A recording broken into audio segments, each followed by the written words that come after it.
The rangelands of Utah and western Colorado are the stuff of legendary cowboys. You never plan on being rich, that's for sure, but there's a lot of good hard work and a lot of fresh air. You just enjoy animals and being with them. And being a cowboy at the turn of the century, it was cattle and sheep that dominated the landscape. Them was kind of bad days when the sheep went moving in on the cattle. Jim Tomlinson is a cattleman, and he's heard firsthand the stories of legendary Colorado cowboy Charlie Glass. He's kind of a hero, I guess you might say. Anyway, my dad thought a lot of him. And what a character Charlie was, Dolores Dickey Cheney recalling a story told by her grandmother Josephine. She mentioned how he would come riding through town, and when all the kids were out, he would rear up on his horse and shoot up his gun, and the kids would all scream, and he would go riding on out of town. Gateway Canyon's historian Zebulon Miracle marvels at the mystic and magic of Glass. We hear stories of Glass being very generous. One of my favorite quotes attributed to Charlie Glass is he said,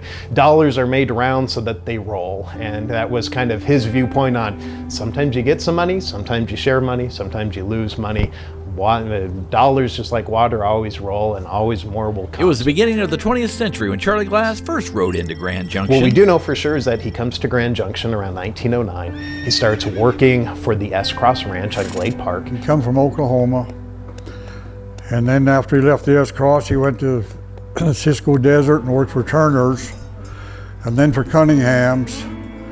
And and my dad rode with him a lot. Jim's dad, Dick Tomlinson, was on several cattle drives with Charlie. Everybody said that he was one heck of a stockman and a cowboy and a bronc rider. He'd go to all the rodeos and usually took the prize away from everybody in the saddle bronc ride. And Charlie Glass, he just happened to be a black man in the White West. This was a very difficult period in history. This was a time where we had a lot of racial divisions. You had divisions amongst the sheepherders and the cowboys, and yet Glass overcame that, and he was viewed as somebody who was a skilled cowboy. He was viewed as somebody as a leader. So skilled, in fact. He quickly moves up to the ranks to become a foreman. And it says the boss, the battle over grazing lands turns deadly. One of the biggest mysteries, one of the things that really makes Charlie Glass a legend is what happened in February of 1921. Old Charlie was a showman. He liked the show. He was a better cattleman. But it was sheep and grazing disputes that led to good-natured Charlie killing a man. The sheepherder had shot at Charlie first, and Charlie spun around and shot him. And Glass claims that Jesus shot at Glass twice.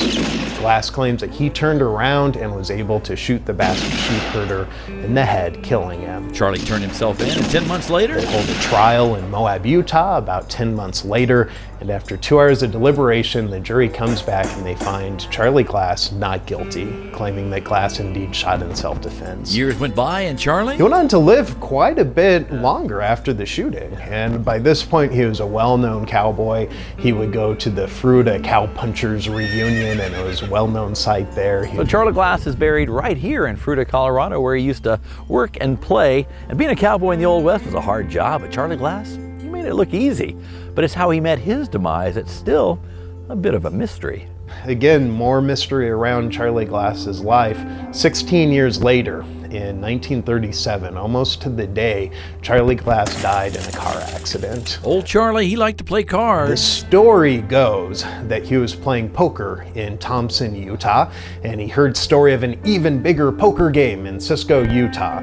So he gets in the back of a pickup truck with 2 Basque sheepherders. In a pickup to Cisco to another poker game, supposedly, and supposedly they wrecked the pickup on the way, but nobody else was scratched in this wreck. And they always figured that Charlie was probably dead before they wrecked the pickup. Jim and a lot of other people think it was retribution. There are some that believe that the Basque sheepherders staged this. There's some that believe that the sheepherders were descendants, or cousins, I should say, relatives of the man that Charlie Glass shot. So there's some that believe that this was finally the revenge for what happened 16 years earlier. We may never know what happened, but we know in death, Charlie can still attract a crowd. Elmwood Cemetery caretaker Bernard Rolls. Everybody, when they ask a question, they ask, where's Charlie Glass? And was he the famous black cowboy of the Fruita area. Charlie Glass, a mysterious magical cowboy who could ride and rope with the best of It's them. not that they talk about his skin color right away. It's not that they talk about his ethnic background right away. They talk about who he was right away, which I think is really fascinating. They talk about his personality. They talk about his skills first. And that's the All Good News. I'm Dave Allgood.